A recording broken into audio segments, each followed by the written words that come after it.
Assalamualaikum guys, ketemu lagi dengan gue Fadil di channel kesayangan kita yaitu Berita Viral Fadil TV.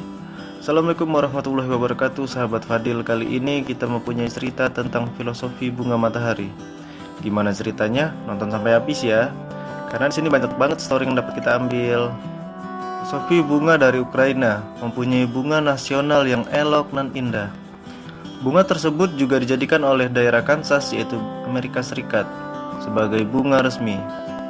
Namun siapa sangka, selain banyak disukai orang karena keindahannya, berbagai bagian dari bunga yang satu ini juga banyak memberikan manfaat bagi manusia. Dan yang paling kita kenal adalah bijinya yang bernama kuaci, yang bisa dinikmati sebagai cemilan seperti saat bersantai. Ya, kita bisa menyebutnya dengan bunga matahari. Tidak hanya keindahan dan manfaat yang bervariasi, bunga ini juga memberikan makna filosofi bagi kita sebagai manusia. Apa saja filosofi itu? Berikut merupakan 5 filosofi bunga matahari. Yang pertama, meskipun dipandang indah, tapi tidak lupa untuk selalu memberikan manfaat. Maksudnya ialah berbagai jenis tanaman yang dikenal bisa memberi manfaat yang bervariasi bagi makhluk lain, termasuk bunga matahari, baik dari akar, batang, daun maupun bijinya yang telah terbukti bermanfaat bagi manusia untuk kesehatan dan sebagainya. Kita pun semestinya juga begitu. Meskipun harta, tahta, kesehatan, fisik telah kita miliki, kita sebaiknya memberikan nilai lebih dan banyak manfaat bagi orang lain di sekitar kita. Yang kedua, kondisi lingkungan sangat berpengaruh pada proses pertumbuhannya. Keadaan lingkungan berpengaruh besar terhadap proses pertumbuhan sebuah tanaman. Sama halnya dengan tanaman bunga matahari. Tapi perlu diingat bahwa setiap tanaman memiliki lingkungan yang berbeda dan sesuai untuk berkembang dengan baik serta maksimal. Nah, manusia juga begitu. Lingkungan termasuk penyebab utama seseorang untuk berkembang dengan baik atau buruk. Dan pastinya, tiap orang punya lingkungan yang berbeda ya, dan sesuai dengan keadaannya masing-masing. Yang ketiga, banyak manusia akan melirik saat bunga mulai mekar. Saat bunga matahari baru saja tumbuh, ia memiliki batang dan daunnya yang hijau. Hal itu terasa biasa saja saat dipandang manusia.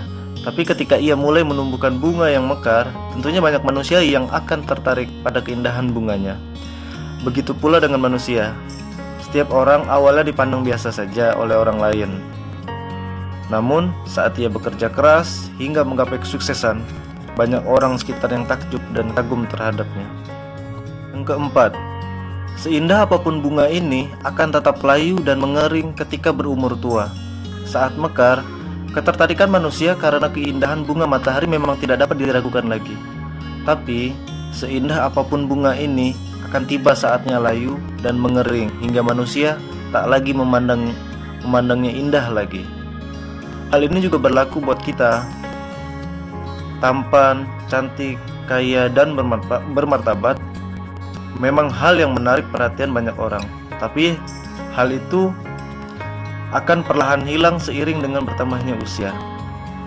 5. Meninggalkan berbagai manfaat setelah bunga berusia tua dan mati.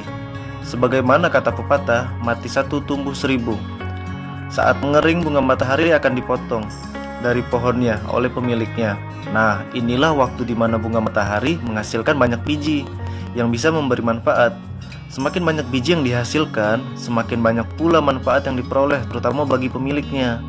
Manusia pun begitu. Saat kematian tiba, hanya jasa dan kebaikanlah yang akan memberikan manfaat bagi orang lain. Semakin banyak ia memberikan manfaat dan berjasa bagi orang lain semasa hidupnya, semakin banyak pula manfaat yang akan ia dapatkan, sekalipun ia telah tiada. Keindahan disertai dengan banyak manfaat adalah yang terbaik bagi setiap manusia. Dari cerita di atas, dapat kita peroleh insight story-nya adalah selain kita dituntut menjadi manusia yang bermanfaat, alangkah baiknya bila kita dapat memberikan sesuatu kepada orang di sekitar kita. Bagaimanapun ketika sudah tiada, hanya jasa dan kebaikanlah yang bisa memberikan manfaat bagi orang lain.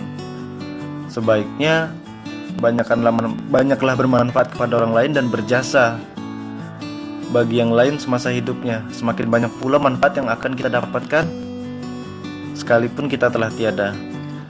Misalkan kita mempunyai uang yang lebih, jabatan ataupun kekuasaan, kita dapat membantu sesama dengan dengan manfaat atau bisa menjadi orang yang bermanfaat kepada orang lain melalui jabatan itu sendiri. Misalnya Anda camat atau lurah, Anda dapat memberikan tanda tangan Anda dengan mudah kepada masyarakat dan tidak perlu mengulur-ngulur waktu, bahkan meminta bayaran dengan alasan administrasi pada orang lain.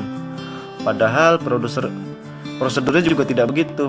Atau juga Anda dapat membantu keluarga Anda yang sedang kesusahan seperti layaknya dana CSR di perusahaan. Jadi Anda persiapkan jika Anda mempunyai uang lebih, dan itu hukumnya wajib.